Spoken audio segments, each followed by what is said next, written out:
ఈ రోజుల్లో biggest danger బాంబులు కాదు, గన్స్ కాదు. అది మీ మొబైల్ ఫోనే మీకు ఒక పెద్ద డేంజర్. ఎందుకంటే చాలామంది అనుకుంటారు సైబర్ అటాక్స్ అనేవి పెద్ద పెద్ద కంపెనీస్ పైన జరుగుతాయని. కానీ నిజం ఏంటంటే కామన్ పీపుల్ ఇక్కడ బిగ్గెస్ట్ టార్గెట్.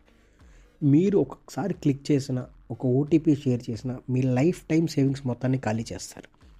సైబర్ అటాక్ అంటే ఇంటర్నెట్ ద్వారా మన బ్యాంక్ అకౌంట్స్ లేదా మన మొబైల్స్లో ఉన్న డేటాని దొంగతనం చేయడం, మన అకౌంట్స్లో ఉన్న డబ్బును దొంగిలించడం.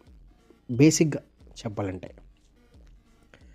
మనకి ఫేక్ కాల్స్ వస్తాయి. బ్యాంక్ నుంచి మాట్లాడుతున్నాం అంటారు, కేవైసీ అప్డేట్ చేయాలి, కొరియర్ వచ్చింది, ఓటీపీ చెప్పండి అంటారు.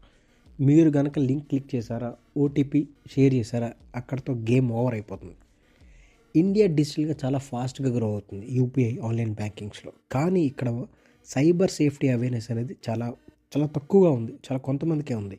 ఇప్పుడు మనం గుర్తుపెట్టుకోవాల్సిన విషయం ఏంటంటే ఈ సైబర్ అటాక్స్ని ఎలా అవాయిడ్ చేసుకోవాలి. ఫస్ట్ మీరు యూస్ చేసే పాస్వర్డ్ అనేది చాలా స్ట్రాంగ్ పాస్వర్డ్ అవ్వాలి. అంటే మీరు డేట్ ఆఫ్ బర్త్ కానీ లేకపోతే 1 2 3 4 అలా సిరీస్లో కానీ ఏబిసిడి సిరీస్ని యూస్ చేయకండి. స్ట్రాంగ్ పాస్వర్డ్ని పెట్టుకోండి. సేమ్ పాస్వర్డ్ అన్ని యాప్స్కి వాడొద్దు. ఒక్కొక్క యాప్కి ఒక్కొక్క డిఫరెంట్ పాస్వర్డ్ని పెట్టుకోండి.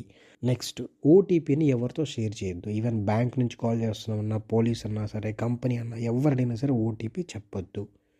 మూడోది, అన్నోన్ లింక్స్ పైన క్లిక్ చేయొద్దు. ఆఫర్ తక్కువ ఉంది, తక్కువ రేటుకి వస్తుంది అని లింక్ క్లిక్ చేశారా, డేంజర్.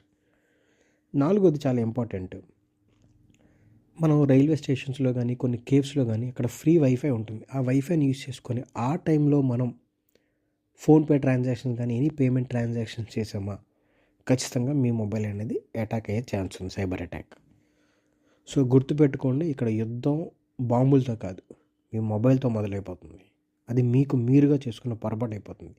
సో మనం స్ట్రాంగ్గా ఉండాలి ఈ సైబర్ అటాక్స్ నుంచి తప్పించుకోవాలనుకుంటే. సో నేను చెప్పిన టిప్స్ అని ఫాలో అవ్వండి. వీడియో నచ్చితే లైక్ చేయండి, మీ ఫ్రెండ్స్ అండ్ ఫ్యామిలీకి షేర్ చేయండి. Thank you.